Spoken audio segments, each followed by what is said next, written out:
Bonjour. Alors certains d'entre vous, dès les premiers symptômes d'un rhume, comme un nez qui coule ou de la fièvre, vont prendre des médicaments comme des antibiotiques, et d'autres vont attendre que leur corps se défende tout seul et arrive à guérir. Alors vous êtes plutôt médicaments ou pas médicaments, antibiotiques ou pas antibiotiques? Alors levez la main, ceux qui, sans traitement, arrivent à guérir. Ouh, ok. Est-ce que vous savez pourquoi vous arrivez à guérir? Pas mal. C'est grâce à notre système immunitaire. Alors c'est quoi le système immunitaire? C'est le système de protection de notre corps lors d'une infection. En effet, nous avons différents protecteurs dans notre corps. Des Superman, des Spiderman, des Wonder Woman. Et chacun est spécialisé pour éliminer soit des bactéries, soit des virus, soit des parasites.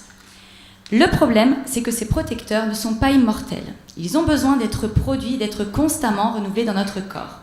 C'est le rôle de la cellule souche du sang. Elle est la cellule mère, celle qui a le pouvoir de donner tous ces différents protecteurs.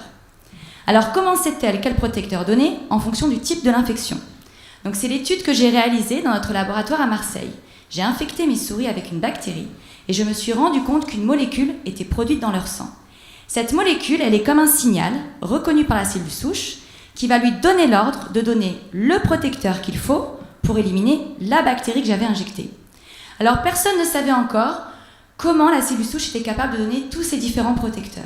Aujourd'hui, grâce à ma découverte, on sait que ce n'est pas le hasard, mais que la cellule souche est très intelligente, car en fonction du signal qu'elle va reconnaître, elle va donner ce dont le corps a besoin. Alors vous allez me dire en quoi cette découverte est importante. Elle l'est car elle peut sauver des vies.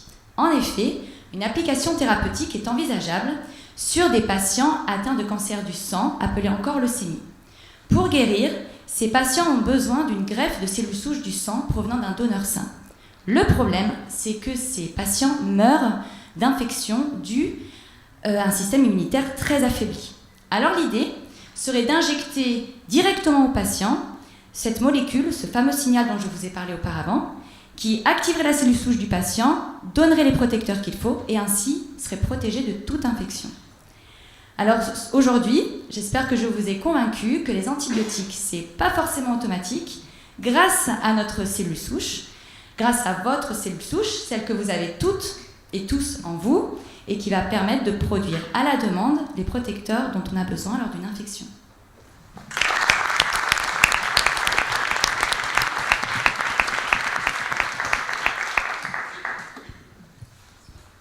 Quelle est la place pour vous de la communication scientifique vers le grand public dans votre carrière?